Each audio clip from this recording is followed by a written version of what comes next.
धातु कर्म क्या होता है? अयस्कों से धातुओं को प्राप्त करने की प्रक्रिया को धातु कर्म कहते हैं, या इस तरीके से कह सकते हैं कि वह प्रक्रिया जिनके द्वारा अयस्कों से धातुओं को प्राप्त किया जाता है धातु कर्म कहलाता है। धातु कर्म के चरण, धातु कर्म जो है निम्नलिखित 5 चरणों में संपन्न होती है।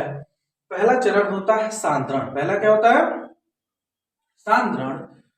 सांद्रण क्या होता है? यह मोटी अशुद्धियों को दूर करने के लिए होता है।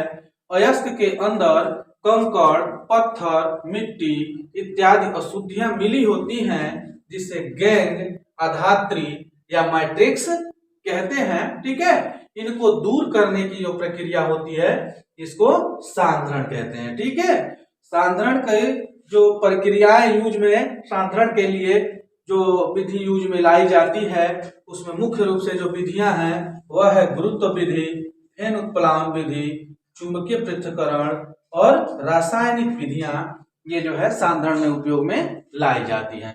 दूसरा जो विधि है निस्तापन। निस्तापन का मतलब होता है नमी को दूर करना, नमी को दूर करना।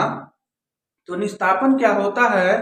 अयस्क को वायु की अनुपस्थिति में उसके गलनांक के नीचे गर्म करना निस्तापन कहलाता है।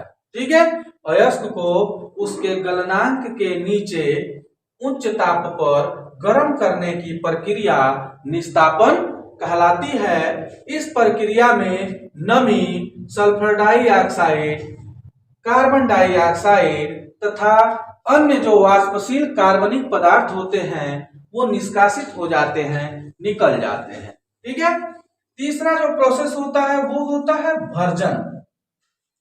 यह जो है वायु की अनुपस्थिति में होता है, लेकिन भर्जन में वही प्रक्रिया वायु की उपस्थिति में होता है। ठीक है, तो भर्जन को कहेंगे कि अयस्क को वायु की उपस्थिति में, अयस्क को वायु की उपस्थिति में उसके गलनांक के नीचे गर्म करने की प्रक्रिया को भर्जन कहते हैं।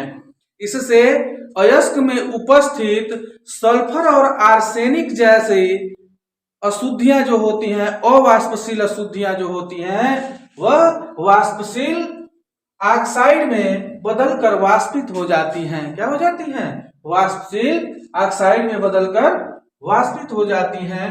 मुख्य रूप से सल्फर और आर्सेनिक जैसी। प्रगलन क्या होता है?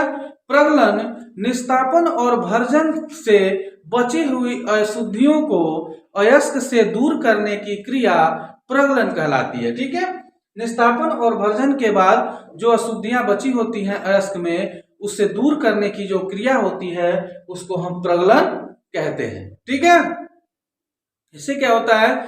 इसमें सिलिका या कोक जैसे गालक मिलाकर गर्म करने पर अगलनीय अशुद्धियां धातु मल के रूप में बाहर निकल जाती हैं। प्रगलन के समय जब अयस्क को पिघलाया जाता है तो उसमें गालक मिलाया जाता है। ठीक है, गालक क्या होता है? जिस तरीके से गुड़ को साफ करने के लिए हाइड्रो, मिल्क वगैरह चीजें मिलाई जाती हैं, और क्या होता है जो उसमें का कचरा होता है वह ऊपर तैरने लगता है। ठीक है, सेम उसी प्रकार से इसके अंदर गालक मिलाया जाता है, कोक या सिलिका मिलाया जाता है, जिससे अशुद्धियां क्या हो जाती हैं? छट जाती हैं और उसके ऊपर तैरने लगती हैं, जिसको बाहर कर लिया जाता है। और जो अशुद्धि धातु के ऊपर तैरती है उसे धातुमल कहते हैं। ठीक है, अगला है शोधन।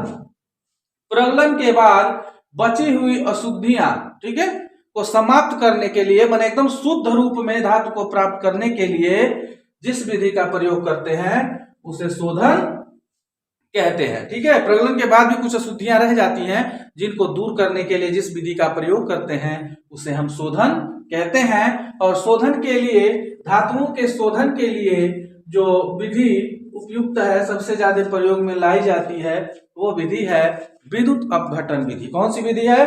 विद्युत अपघटन विधि।